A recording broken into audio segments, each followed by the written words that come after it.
안녕하세요. 40대 초반 여자입니다. 삶의 지옥 같던 시간을 이겨내고 이제는 좀 안정이 되어 사연을 보냅니다. 저는 30대 초반이었고 남편은 40대를 바라보고 있을 때 처음 만났습니다. 남편은 대기업에 다니고 있었고 저는 남편이 다니는 회사 앞에 커피숍 점원으로 있을 때였습니다. 남편은 점심시간 때면 제가 일하고 있는 커피숍으로 왔고 남편 동료들과 우르르 몰려와서 커피숍에서 한참 떠들다가 다시 회사에 들어가곤 했습니다. 그러다 남편 후배가 저한테 쪽지를 건넸고 그 쪽지엔 남편 연락처가 있었습니다. 남편은 저를 맘에 들어 해서 매일 점심시간마다 동료들을 데리고 커피숍에 온 거였어요. 그리고 쪽지는 남편 후배가 남편 모르게 도와준다면서 저한테 준 거였어요. 저도 매일 오는 남편을 기억하고 있었고 그렇게 잘생기거나 멋있다고 생각한 적은 없지만 착실해 보이고 책임감 있어 보여서 호감을 느끼고 있었습니다. 남편 후배가 직속 선배인데 정말 괜찮은 사람이에요. 맨날 아가씨 생각하면서 끙끙 앓길래 제가 이렇게 쪽지드리는 거예요. 제발 사람 살린다는 셈치고 한 번만 연락하시면 안 될까요? 쪽지를 주며 얘기했어요. 저도 맨날 보던 남편이었고 싫지만은 않아서 쪽지 받고 연락드린다고 하며 문자를 보냈습니다. 후배분한테 쪽지 받았습니다. 그런데 저는 당당한 남자가 더 매력적인 것 같아요. 다음부턴 후배분 시키지 말고 직접 얘기해 주시면 좋겠어요. 문자를 보내니 그날 남편은 퇴근하고 바로 저한테 왔습니다. 수연 씨라고 하셨죠. 후배가 시키지도 않은 쪽지를 드렸네요. 하지만 제 마음은 변함이 없습니다. 수연 씨를 좋아하고 있습니다. 이왕 이렇게 된 거 우리 시원하게 연애해보죠. 제가 문자로 당당한 남자가 매력적이라고 해서 그런지 평소 남편답지 않게 과도하게 당당한 모습이었어요. 하지만 그 모습이 밉지만은 않았습니다. 그날 저녁 우리는 함께 밥을 먹으며 사귀는 사이가 되었어요. 1년 정도 사귄 다음에 우리는 서로 없으면 안 되는 연인 사이가 되었고 결혼하기로 하였습니다. 그런데 친정이 너무 가난했고 제가 버는 돈의 절반을 주고 있었어요. 결혼해서도 제 도움 없이는 살기 힘들었던 친정이기에 남편한테 얘기했습니다. 우리 집 지금 빚이 많아서 내가 매달 돈 보내드리고 있거든. 그런데 결혼하고도 보내드려야 할 것 같아. 이해해줄 수 있겠어? 저도 남편과 꼭 결혼하고 싶었지만 이 문제로 남편이 싫어한다면 어쩔 수가 없었어요. 평소에 집안 얘기는 서로 잘 안 했습니다. 그러다 진짜 결혼하려고 하니 서로의 마음보다 서로의 집안 문제가 걱정이 되더라고요. 남편은 그런 게 문제라면 걱정 안 해도 돼. 우리 집에는 내가 따로 얘기 안 할 테니까 결혼해서도 친정에는 계속 지금처럼 드려도 돼. 남편이 그렇게 얘기해주니 정말 고마웠어요. 그리고 남편 집안 얘기해주는데 남편 집은 서울 근처 수도권에 땅도 많이 있고 건물도 있어서 얼마 안 되는 돈은 신경도 안 쓴다고 하더라고요. 남편은 씀씀이가 크지 않고 부잣집 도련님 같은 스타일이 아니어서 이렇게 잘 살고 있다고 하니 놀랐습니다. 하지만 남편은 부모님께 손 벌리기는 싫다고 하며 자기 혼자 힘으로 성공하고 싶다 했어요. 저도 그런 남편의 생각에 동조했고 남편이 멋있게 느껴졌어요. 시댁에 인사를 드리러 갔어요. 남편의 부모님이 사시는 곳을 처음 가봤습니다. 그냥 잘 산다고만 들었지 정원이 달린 2층 빌라에 살 거라고는 생각 못했어요. 정원을 지나 빌라 앞에 차를 세우니 시부모님이 마중을 나오셨어요. 남편은 방문 전에 저를 결혼할 사람이라고 소개하였고 남편이 처음 이렇게 여자를 데려오니까 기대감에 벗은 발로 저를 맞이하러 나오셨습니다.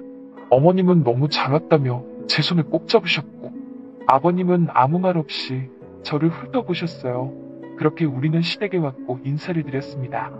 어머님은 남편이 저 아니라면 다른 어떤 여자와도 결혼 안 한다고 했다면서 저를 보고 마음에 들었다고 우리 아들이 보는 눈이 있다면서 좋아하셨어요. 그런데 아버님은 엉덩이가 큰 게 아기는 잘 낳겠구나. 민호 나이도 있으니까 빨리 결혼해서 아이나 빨리 낳거라. 아버님은 이제 70세를 바라보고 계셨는데 고집이 상당하신 것 같았어요. 그렇게 인사가 끝나고 아버님은 어머님께 빨리 밥이나 차려오라며 나무랐어요. 아무리 아버님이 예전에 가부장적인 남자지만 시대가 어느 때인데 저렇게까지 하시나 놀랐습니다. 어머님을 좀 부리듯이 하더라고요.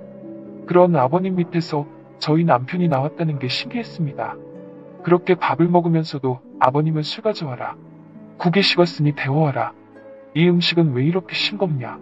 항상 불만이셨고 그런 아버님의 시중을 봐주시는 어머님이 불쌍했습니다. 제가 나중에 결혼하면 어머님을 많이 도와드려야겠다 생각했어요. 그날의 충격적인 아버님의 모습을 뒤로하고 우리는 결혼을 하게 되었습니다. 그리고 신혼집은 아버님이 작은 아파트를 사주셔서 거기서 시작하게 되었어요. 그렇게 우리는 행복한 신혼생활을 하였고 얼마 지나지 않아 아이를 가지게 되었어요. 아이를 가졌다는 소식에 시아버님은 무척이나 좋아하셨고 저에게 가진 한약이랑 임산부랑 아이한테 좋다는 음식은 다 보내주셨습니다. 하나밖에 없는 장남이 아이를 가졌다고 하니 안 좋아하시는 시부모님들은 없으시겠지만 시아버님은 유별나게 챙겨주셨습니다. 그렇게 아이를 가지고 5개월쯤 되었을 때 남편은 해외 출장이 잡혔다며 저에게 시댁에 장관가 있으면 안 되겠냐고 했어요. 남편이 출장을 간다고 하니 시아버님께선 그럼 며느리는 누가 돌보냐며 당장 자기 집에 들어와서 살라고 하셨다고 했어요. 물론 남편이 출장가 있는 동안 친정에 있는 게 저는 더 편했지만 시아버님은 절대 안 된다며 자기 집으로 오라고 하셨어요. 시아버님이 저를 챙겨주시는 것도 있고 남편이 이렇게 부탁을 하니 남편이 돌아오는 3달 동안 시댁에서 지내기로 했어요. 시댁에 가니 아버님은 우리 귀한 며느리 왔냐며 어머님께 빨리 임산부 몸에 좋다는 음식이나 하라고 타박하셨어요. 제 앞에서 어머님을 너무 뭐라 하시는데 너무 안타까웠어요. 그렇다고 시아버님한테 뭐라고 할 수도 없었고 시댁에서의 삶은 가시방석이었습니다. 제가 빨래를 하거나 주방에서 있는 것만 봐도 아버님은 어머님께 노발대발 화를 내셨고 어머님도 포기하셨는지 아가야 저 양반은 원래 저러니까 신경 쓰지 말고 이제 주방에도 오지 말고 그냥 푹 쉬어라 말하며 뒤돌아 주방에 가시는데 어찌나 눈물이 나던지 그런 아버님이 야속했습니다. 그러던 어느 날 밤 아버님은 술에 취하셔서 들어오셨어요. 그런데 같이 들어오는 사람이 있었습니다. 저는 방에서 소리만 듣고 있었는데 어떤 여자 목소리가 들리더라고요. 이 시간에 아버님이 여자를 데리고 왔지? 저는 궁금했습니다. 그리고 아버님과 그 여자가 조용조용히 아버님의 서재로 가는 소리가 들렸어요. 저는 몰래 거실로 나와 서재 근처로 갔습니다. 그러자 믿을 수 없는 소리가 들렸어요. 아버님과 그 여자가 관계를 맺는 소리였어요. 어머님이 버젓이 집에 있는데 어떻게 이럴 수 있냐고 생각하는 순간 어머님이 방문을 열고 거실로 나오셨습니다. 그리고 저에게 밤에 늦었는데 안 자고 뭐하냐고 하시더라고요. 아버님이랑 다른 여자랑 지금 서재에서 그러고 있는데 어머님만 들리세요? 조용히 얘기했어요. 그러자 어머님은 괜찮다며 저한테 빨리 방에 들어가라고 하셨고 어머님이 그렇게 나오시니 어쩔 수 없었어요. 방에 들어와서 뜬 눈으로 밤을 지새웠고 아침이 밝아올 무렵 아버님과 같이 온 여자는 조용히 나갔습니다. 다음날 아버님이 나가시고 저는 어머님께 따져 물었어요. 어머님, 아버님이 대놓고 저렇게 다른 여자랑 관계를 맺고 있는데 어머님은 상관없으세요? 아무리 가부장적인 아버님이라도 하지만 이건 아닌 것 같아요. 어머님은 이미 포기하셨는지 얘기하셨어요. 원래 저러지는 않았는데 5년 전 내가 유방암 수술받고 가슴이 없어지니까 그때부터 나랑은 자려고도 안 하고 술만 먹으면 여자를 데려오는 게 아니니 나도 이혼하고 살고 싶었지만 아들도 이렇게 큰 마당에 새로 나가서 살면 뭐 하겠나 싶어. 그냥 이렇게 살다가 죽는 거지. 그리고는 아들이 이 사실을 알면 난리칠 거니까 말하지는 말라고 하셨어요. 어머님은 자기 혼자만 아버님의 이런 행동을 봐준다면 아들이랑 아버님의 관계는 좋을 거라 생각하시는 것 같았어요. 너무 속상했습니다. 같은 여자로서 이런 대우를 받으면서 굳이 살아야 하나 분노했어요. 그날 이후로도 아버님은 한 달에 한 번 정도는 다른 여자를 데리고 와서 관계를 맺더라고요. 그렇게 악몽 같던 3개월의 시댁 생활을 정리하고 남편이 출장에서 돌아와 신혼집으로 오게 되었어요. 어머님이 남편한테는 얘기하지 말라는 신신당부에 남편한테는 비밀로 하였습니다. 얼마 지나지 않아 이쁜 아들을 낳았어요. 제 출산 소식에 아버님은 한 걸음에 산부인과로 찾아오셨고 귀한 손주 낳아줘서 고맙다며 현금 1000만 원도 주셨습니다. 저는 아버님의 추악한 행동들을 봐왔기에 주신 돈을 받았을 때도 기쁘지만은 않았습니다. 그렇게 아이가 커서 2돌쯤 됐을 때였어요. 아버님이 급하게 저희 부부를 병원으로 부르셨어요. 어머님이 많이 위독하다면서 이제 얼마 남지 않았다고 하더군요. 아이를 키우고 정신이 없어서 시댁에도 자주 못 갔었는데 갑작스러운 소식에 당황했습니다. 급하게 남편과 병원으로 가니 중환자실 앞에 앉아있는 아버님이 보였습니다. 그리고는 울면서 남편한테 얘기하더라고요. 밖에 일 보고 들어오니까 내 엄마가 거실에 쓰러져 있더라고. 119 불러서 병원에 왔는데 유방암 말기라고 하는 게 아니니. 그리고 이제 살 날이 얼마 남지 않았다고 한다. 어머님은 원래부터 자기 불평이 없으셨던 분이라 정말 죽을 정도까지 아프지 않으면 말을 안 하셨을 것 같았어요. 남들한테 피해를 주는 걸 무척 싫어하셨거든요. 그래도 자기 몸인데 남들을 왜 생각하셨을까? 유방암 말기까지 올 정도면 무척 아프셨을 텐데 그렇게 참으면서까지 남편과 아들한테 피해를 주기 싫었는지 너무 안타까웠습니다. 그리고 얼마 지나지 않아 어머님은 돌아가셨습니다. 어머님이 돌아가시자 아버님은 장례식 내내 통곡하며 우셨습니다. 저는 아버님의 추악한 행동들이 생각나며 속으로 그러길래 아내 살아있을 때 잘해주지. 막상 아내가 떠나니까 미안한가 보네. 라고 생각했어요. 밥도 안 드시고 술만 연신 드시는데 나이도 70 가까우신 분이 버티어낼 힘이 어디 있겠어요. 어머님을 보내드리고 아버님은 그 자리에서 쓰러지셨어요. 그리고 입원을 하셨습니다. 몇 날 며칠을 그렇게 술만 드시니 아버님 몸 상태는 말이 아니었어요. 그리고 어느 정도 몸을 추스르고 다시 집으로 돌아가셨습니다. 남편은 그런 아버님이 걱정된다면서 당분간 시댁에서 같이 살기로 했어요. 시댁에서 남편 회사는 2시간 거리 정도 되었는데 남편은 행여나 아버님이 다른 생각을 하실까 걱정이 된다며 같이 살게 되었어요. 워낙 손주를 좋아하셔서 손주와 같이 지내다 보면 어머님을 잊으시지 않을까도 생각했습니다. 하지만 우리의 노력에도 예전의 아버님 모습은 없었습니다. 그저 어머님께 미안하다면서 매일 술을 달고 사셨습니다. 아버님도 연세가 적지 않으셔서 이러다 돌아가시면 어쩌나 하며 남편은 걱정을 많이 하더라고요. 그렇게 시댁에서 지내고 있는데 남편의 출장 소식을 들었습니다. 이번에 출장을 가면 1년은 있어야 해서 남편은 안 간다고 회사에 얘기했는데 남편 말고 다른 대체자가 없다고 하였고 이번 출장을 잘 마치면 임원까지 될 수도 있다고 하니 안 갈 수가 없게 되었어요. 남편은 저에게 내가 없는 동안 당신이 아버지 좀 지켜봐줘. 어머님 돌아가시고 아버지 보고 있으면 너무 가슴이 아프거든. 이번 출장만 다녀오면 우리 따로 살 거니까 그때까지만 참고 지내자. 어머님께 막대했던 아버님이라 싫어했지만 남편의 부탁을 들어주기로 했어요. 지금의 아버님은 예전에 강했던 모습은 전혀 없었거든요. 그리고 자신의 잘못을 뉘우치고 어머님을 그리워했기에 저도 별 문제는 없을 거라 생각했어요. 그렇게 우리만 남겨두고 남편은 출장을 떠났습니다. 저는 아버님이 예전의 활기찬 모습을 찾을 수 있도록 노력했어요. 아버님 좋아하시던 음식 위주로 밥을 차려드렸고 아들과 함께 아버님하고 산책도 하였어요. 그렇게 6달이 지났을까요? 저희와 생활이 익숙해지셨는지 점점 밝아지셨어요. 어느새 어머님을 잃은 슬픈 모습은 사라지셨고 외부 사람들과도 다시 만나기도 했습니다. 아버님은 저와 아들한테 정말 고맙다며 너희들 덕분에 다시 새롭게 시작하고 싶어졌다고 했어요. 하지만 너무 새롭게 시작하셨는지 술을 먹고 여자를 데리고 오시기 시작했어요. 이제는 어머님도 안 계시고 홀몸이니까 아무 상관이 없지만 보통 데리고 오는 여자들은 사랑해서 만나는 여자들이 아니고 업소에서 만나는 여자들이었어요. 아버님이 돈이 없는 것도 아니고 기억도 찾았겠다. 새롭게 시작하는 게 다시 많은 여자를 만나는 거였어요. 하루가 멀다고 여자를 데리고 오는데 아이도 어느 정도 컸겠다.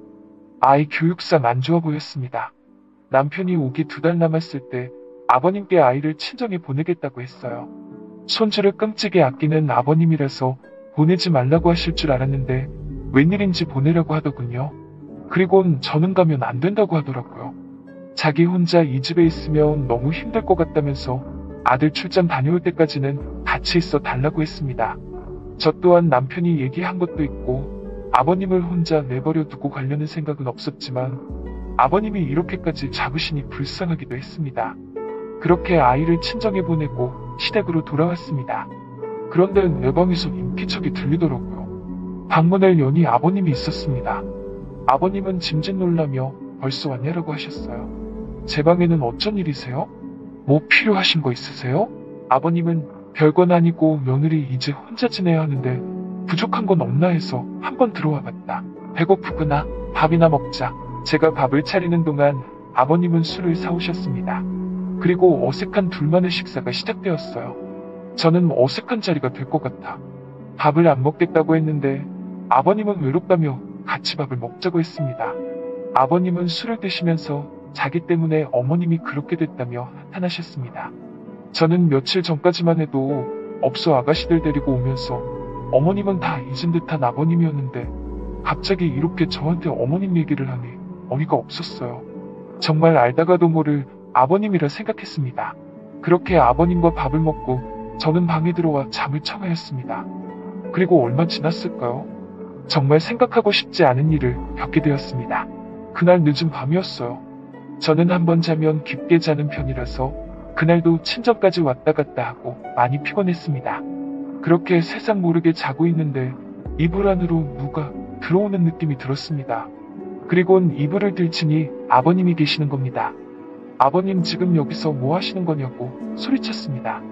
하지만 저랑 밥 먹을 때 이후 술을 더 드셨는지 아버님의 눈빛은 이성을 잃었습니다. 아가야, 너무 외로워서 도저히 안 되겠다. 오늘만 나를 남자로 생각해주면 안 되겠니?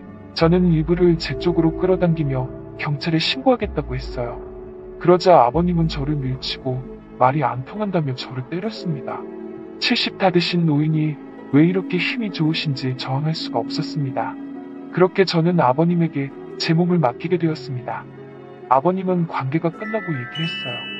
아까 너 없을 때 이 방에 CCTV 설치했으니까 행여나 딴 마음 먹지 말아라.